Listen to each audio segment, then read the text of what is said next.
వరకు తెలంగాణ పాలిటిక్స్ గురించి డిస్కస్ చేసాం. Let's discuss about AP politics. May not be politics, ఇది లోకేష్ గురించి మాట్లాడదాం. ఏఐ క్వాంటమ్ ఎంత ముఖ్యమో మానవీయ సంబంధాలు కూడా అంతే ముఖ్యం అంటున్నారు ఏపీ మంత్రి నారా లోకేష్. రాజకీయంగా సిద్ధాంతాలు ఎంత అవసరమో నేతలతో హ్యూమన్ టచ్ కూడా అంతే అవసరమని చెప్తున్నారు ఆయన. ఈ విషయం ప్రధానమంత్రి నరేంద్ర మోదీ నుంచి నేర్చుకున్నాను అని అంటున్నారు ఆయన. ఏఐ క్వాంటమ్ బాబు గారు చూసుకుంటే తాను మాత్రం మానవీయ సంబంధాలు చూసుకుంటారని చెబుతున్నారు. చెప్పినట్టుగానే రోజుకో ప్రాంత నేతలతో మాటామంతి సైతం ఆయన చేస్తున్నారు, విందు కూడా ఇస్తున్నారు. ఇందుకే లోకేష్లో ఈ హ్యూమన్ టచ్ అనే యాంగిల్ అసలు ఇప్పుడు ఎందుకు గుర్తొచ్చింది, ఈ ఆత్మీయ సమావేశాల అంతరార్థం ఏంటి అనేది let's talk with sir and discuss. Sir, mostly ఇక్కడ చూస్తే లోకేష్ మోదీని ఫాలో అవుతాను, ఏఐ అండ్ క్వాంటమ్స్ అవన్నీ కూడా చంద్రబాబు చూసుకుంటారు, ఈ హ్యూమన్ టచ్ అనే ఒక యాంగిల్ని ఆయన తెర మీదకి తీసుకురావటం, ఆ తర్వాత రీసెంట్గా ఆయన మాటామంతి కూడా చేశారు.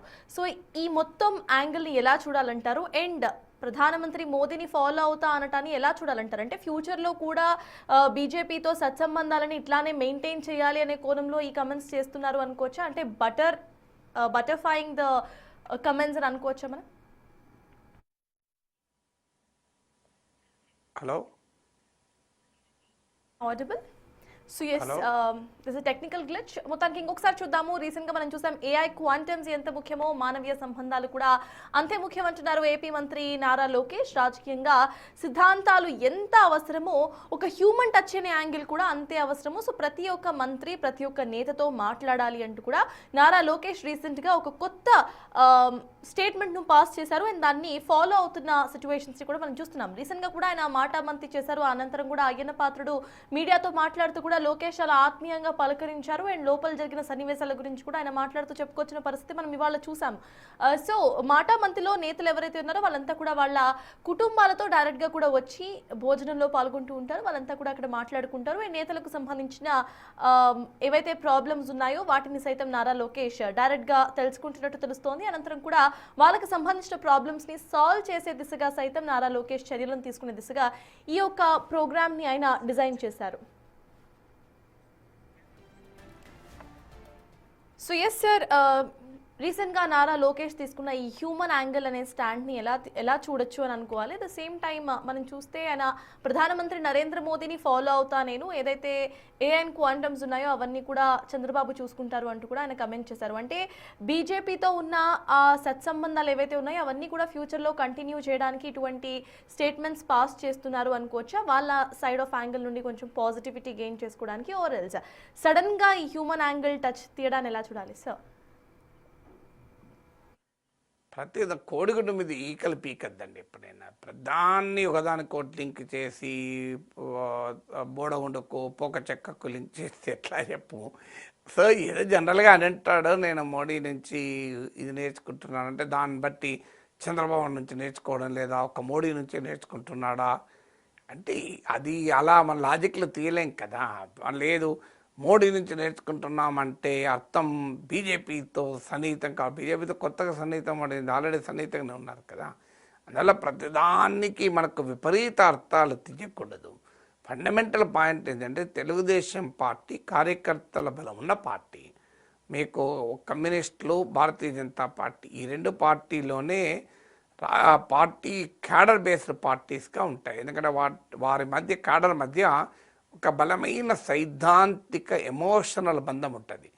సో మీకు బీజేపీలో కార్యకర్తలు అంటే అది ఆర్ఎస్ఎస్ నేపథ్యం ఉన్న వాళ్ళు ఉంటారు ఎక్కువ మంది. సో దాని నేపథ్యం వాళ్ళు అంటే విద్యార్థి దశ నుంచి మొదలై ఆ పార్టీలో ఉన్న వాళ్ళు ఎక్కువ మంది ఉంటారు. కమ్యూనిస్టులు కూడా అదే రకమైన స్వభావం ఉంటుంది. ఈ మిగతా పార్టీలన్నీ కూడా లూజ్లీ బిల్ట్ ఉంటాయి. కానీ తెలుగుదేశం పార్టీ ప్రత్యేకత అంటే మొదటి నుంచి కూడా అదొక కార్యకర్తల ప్రాతిపదిక ఉన్న పార్టీ. ప్రతి గ్రామంలో ఎన్ని నిర్బంధాలనైనా, ఎన్ని దాడులనైనా, ఎన్ని సవాళ్ళనైనా ఎదుర్కొని పార్టీ జెండా పట్టుకునే కార్యకర్తలు, నాయకులు ఉంటారు. That's the beauty of Telugu Desam party. రెండవది, తెలుగుదేశం పార్టీని హిస్టారికల్ ట్రాన్సిషన్ చూస్తే నాయకులను తయారు చేసే ఫ్యాక్టరీ ఆ పార్టీ. మీరు ఇలా కేసీఆర్ నుంచి రేవంత్ రెడ్డి వరకు తెలంగాణ రాజకీయాల్లో మాజీ ముఖ్యమంత్రి ఇద్దరు తెలుగుదేశం ప్రొడక్ట్సే. మీరు గమనిస్తే మీరు కాంగ్రెస్ పార్టీలో ఇప్పుడు మంత్రులుగా ఉన్నవారు మీకు తెలుగుదేశం నేపథ్యం ఉన్న వాళ్ళు ఉన్నారు, సీతక్క ఇలాంటి వాళ్ళు మీకు అలాగే మీకు కాంగ్రెస్లో మాత్రమే కాదు, కేసీఆర్ ముఖ్యమంత్రిగా ఉన్న సమయంలో కూడా తలసాని శ్రీనివాస్ యాదవ్, ఎర్రబెల్లి దయాకర్ రావు లాంటి వాళ్ళు మీకు తెలుగుదేశం నేపథ్యం ఉన్న వాళ్ళు ఉన్నారు. అంటే కాంగ్రెస్ ప్రభుత్వంలో అటు బీఆర్ఎస్ ప్రభుత్వంలో కూడా టీడీపీ ఫ్లేవర్ ఉన్నటువంటి లీడర్స్ మీకు మంత్రులుగా కనబడతారు. అంటే ఎంత ప్రత్యేకమో చూడండి. టీడీపీ ఏ రకంగా నాయకుల్ని తయారు చేసే ఫ్యాక్టరీగా ఉంటుంది. మీరు ఉమ్మడి రాష్ట్రంలో కూడా చూడండి, అన్ని ప్రాంతాల్లోనూ బలమైన నాయకులు ఉంటారు. ఒక దేవేందర్ గౌడ్, ఒక కడియం శ్రీహరి, ఎర్రబెల్లి దయాకర్ రావు, ఒక తలసాని శ్రీనివాస్ యాదవ్, ఒక పట్నం మహేందర్ రెడ్డి, ఒక మండవ వెంకటేశ్వరరావు, ఇలా మీరు ఏ జిల్లాలైనా చూడండి, ఓ ఎర్రం నాయుడు, దేవినేని ఉమా, ఓ సోమిరెడ్డి చంద్రమోహన్ రెడ్డి, అచ్చెన్నాయుడు, ఇలా మీకు అంతటా కూడా బలమైన మీకు గోరంట బుచ్చయ్య చౌదరి లాంటి వాళ్ళు గోదావరి జిల్లాలో, మీరు ఏ జిల్లా, యనమల రామకృష్ణుడు తూర్పుగోదావరి జిల్లాలో, ఇలా ప్రతి చోట మీకు వేళ్ళూనుకున్న బలమైన క్షేత్రస్థాయి నాయకులు ఉంటారు. So that is the character of the Telugu Desam party. So Chandrababu Naidu మీద చాలాసార్లు విమర్శలు ఏంటంటే, ఈయన అధికారంలోకి రావడంతోనే పార్టీకి టైం ఇవ్వడు, కార్యకర్తలకు టైం ఇవ్వడు, నాయకులకు టైం ఇవ్వడు అనే విమర్శ ప్రతిసారి ఎదుర్కొంటూ ఉంటాడు.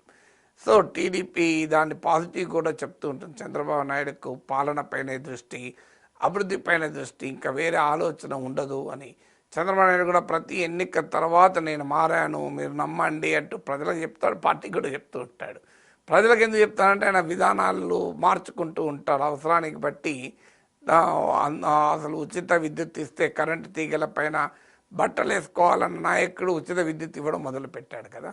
సో దాన్ని పాజిటివ్గా చూడాలంటే అంత డైనమిక్గా, అంత ప్రాగ్మాటిక్గా పొలిటికల్ మూడ్ బట్టి విధానాలు మార్చుకుంటాడు. అది విమర్శకులు అవకాశవాదం అనొచ్చు. బట్ ఏదైనా విధానాలు మార్చుకుంటాడని దాంట్లో చంద్రబాబు నాయుడు సిద్ధాస్తుడు. అందరు రాజకీయ నాయకులు మార్చుకుంటారు, అందులో చంద్రబాబు నాయుడు మరింత 4 ఆకులు ఎక్కువనే చదివాడు. అలాగే మీకు ప్రతి ఎన్నిక తర్వాత పార్టీ వాళ్ళకు ఒక ఓడిపోయినప్పుడల్లా చెప్తుంటాడు, నేను ఇక నుంచి ఆఫీస్కి వచ్చి కూర్చుంటాను, నాకు అర్థమైంది ఏమి కోల్పోయాను అని చెప్తూ ఉంటారు. బట్ చంద్రబాబు నాయుడు అలాగే ఉంటాడని కూడా మీద విమర్శ. సో ఆ గ్యాప్ ఉంది. అంటే లీడర్షిప్కు కార్యకర్తలకు ఒకవైపు పార్టీ స్వభావమే కార్యకర్తల బేస్ ఉన్న పార్టీ, కానీ లీడర్షిప్ అనేది ఆ స్థాయిలో కేంద్రీకరించడం లేదు అనే భావన కూడా ఉంది. సో అందువల్ల లోకేష్ ఈ గ్యాప్ను ఫిలప్ చేయడానికి ఆయన ఆ ప్రయత్నం చేస్తున్నాడు. మీకు అవునన్నా కాదన్నా భవిష్యత్తు వారసుడు లోకేషే కనుక. రెండవది, చంద్రబాబు నాయుడుకు ఉన్న యాక్సెప్టెన్స్కు 4 దశాబ్దాల చరిత్ర ఉంది. సో ఎన్టీ రామారావు పైన తిరుగుబాటు చేసి పార్టీని తన వైపు నిలుపుకున్న నాయకుడు చంద్రబాబు నాయుడు. అనేక ఓటముల్లో, గెలుపులో తెలుగుదేశం పార్టీ చరిత్రను లిఖించడంలో పాత్ర పోషించిన నాయకుడు చంద్రబాబు నాయుడు. జాతీయ రాజకీయాల్లోనే ఒక ప్రభావాన్ని టీడీపీ చూపినప్పుడు దానికి కారకుడుగా చంద్రబాబు నాయుడు ఉన్నాడు. ఈ హిస్టరీ ఉన్నప్పుడు మీకు అది కాక చంద్రబాబు నాయుడు ఎన్టీ రామారావు రాజకీయాల్లో రాకముందు కూడా రాజకీయ నాయకుడే, కాంగ్రెస్ పార్టీలో మంత్రిగా కూడా ఉన్నాడు. సో రామారావు వల్లనే నాయకుడు కాలే చంద్రబాబు నాయుడు, రామారావు వల్ల ముఖ్యమంత్రి అయ్యాడని వచ్చే నాయకుడు కాలే. సో అప్పటికే ఎమ్మెల్యేగా ఉన్నాడు, మంత్రిగా కూడా ఉన్నాడు. సో ఈ హిస్టరీ మీకు లోకేష్కి లేదు, అవకాశం కూడా లేదు కదా. చంద్రబాబు నాయుడు పుట్టిన జనరేషన్ లోకేష్ అప్పటికే ముఖ్యమంత్రిగా ఫాదర్ ఉన్న అడ్వాంటేజ్ ఉన్న సమయంలో కదా.